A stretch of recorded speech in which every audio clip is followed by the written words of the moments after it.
Hi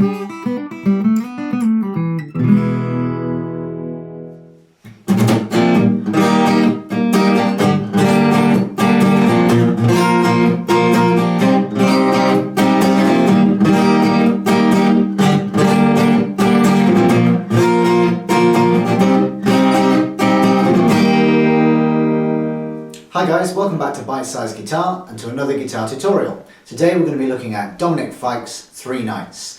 We're only going to be using 4 chords throughout with a capo on the 3rd fret. So let's take a look.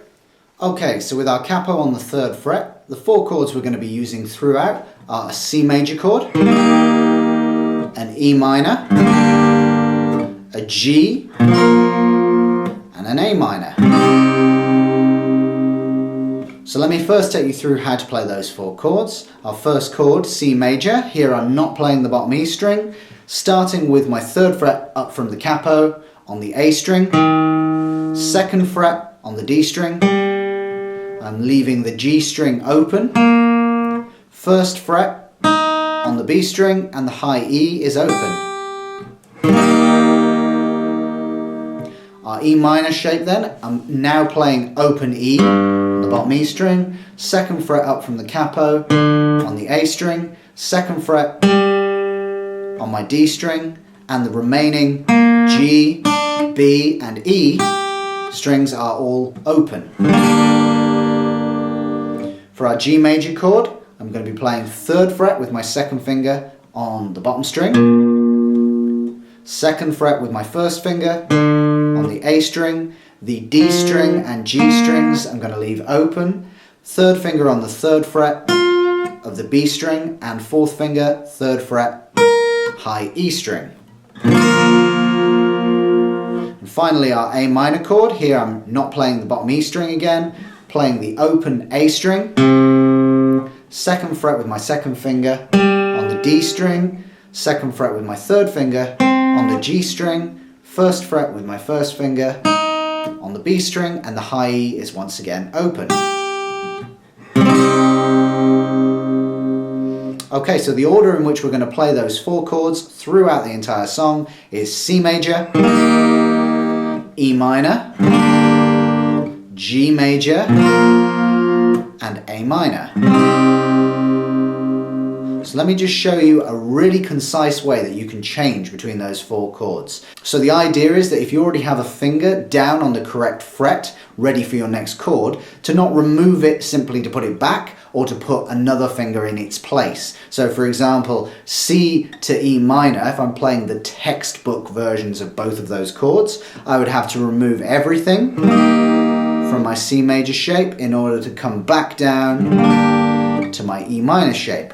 However, in a chord progression, what I might do to try and save some time when changing between chords is simply allocate a finger that's already there. So in this example, the C major, my 2nd finger is already on the 2nd fret of our D string. So by simply adding my 1st finger above it on the 2nd fret of the A string, I get an E minor with only one move. I'm only moving one finger off here, the 3rd finger off of that 3rd fret on my C, and I'm transferring this 1st finger from the 1st fret on the B string in my C chord to the 2nd fret on my A string for the E minor chord. So again, that's C major, 2nd finger stays down, 1st finger moves over, E minor. Likewise here, moving to my G major chord, all I need to do is keep my 1st finger down, my 2nd finger then transfers over onto the 3rd fret of the bottom string, and I add in my 3rd and 4th fingers on the top 2 strings at the 3rd fret. So again, that move there was E minor to G. 1st finger stays down, 2nd finger transfers over, and I add in the other 2 fingers. Unfortunately for our last transition, there isn't really any shortcuts, so we just have to get good by practicing the move from the G major to the A minor. So if I play through that progression again with those slight shortcuts, it should look like this. C, 2nd finger stays down, E minor, 1st finger stays down, G major, and we jump everything over to A minor. Now, of course, if you're more comfortable using the chords as you would normally play them, then simply play them in those normal fingerings. This is simply a shortcut if you're finding it at all difficult to change between chords in time to play the song. Okay, so structure-wise, our progression is those 4 chords in that order for the entire song. So let's take a look at our right hand to see how we're actually expressing those chords in our strumming pattern.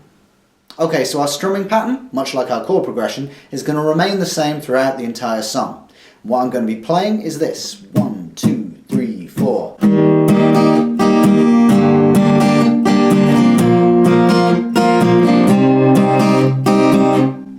Let's take a look at what that is in more detail. For every bar there, I'm playing the same pattern, and that is down, down, up, down.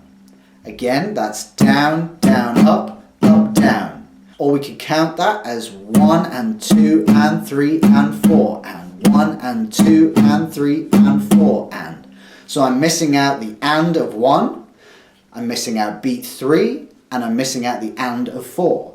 1 and 2 and 3 and 4 and. So again, if we play our chord progression using that strumming pattern, it should sound like this: 1, 2, 3, 4. Down, down, up, down, down, down, up, down, down, down, up, down, down, down, up, down. Or we could count that: 1, 2, 3, 4. 1 and 2 and 3 and 4 and 1 and 2 and 3 and 4 and 1 and 2 and 3 and 4. 1 and 2 and 3 and 4 and. Now, the only other feature you might want to be aware of when trying to master the strumming pattern is that some of our strums are going to be what we call a rake strum, which is, instead of playing the chord as an abrupt, we labour our strum slightly so it sounds more like this. So if I play that chord progression with that in mind, it would sound like this: 1, 2, 3, 4.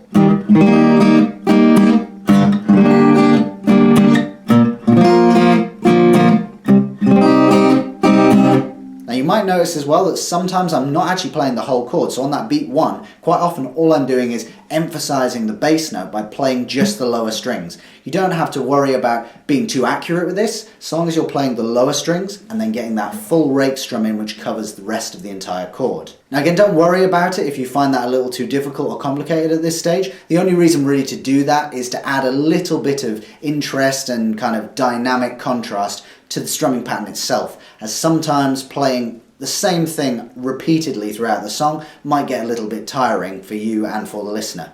So we take a look at all of that at speed, it should sound something like this. For example, on our chorus: 1, 2, 3, 4.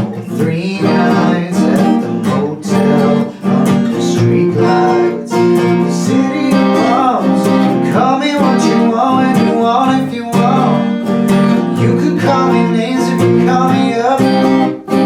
3 nights at the motel under street lights in the city of palms. Call me what you want when you want, if you want. You can call me names if you call me up. Okay, so that's pretty much the entire song. You're simply going to be using those 4 chords in the chord progression I've just shown you for the entire song. Now, when playing this song on solo acoustic guitar, you could of course add greater interest and more dynamic contrast by mixing up the strumming pattern when playing through that chord progression. So for example, maybe we could keep our verses really sparse and simply play each chord once, and then add in that strumming pattern that I've just shown you for our chorus. Or perhaps we use that strumming pattern we've just been working on for our verse, and maybe we simply play a much fuller strumming pattern to fill out our chorus. So maybe something like 1 and 2 and 3 and 4 and 1 and 2 and 3 and 4 and 1 and 2 and 3 and 4 and... Just to create greater definition between the various sections of the song. Thank you for watching. That's the end of this video. If you'd like to see more, please subscribe to the channel and give this video a like if you enjoyed it or found any of it useful. You might also like to check out some of these videos, and let me know in the comments section below what you'd like to learn next. Until then, I'll see you there.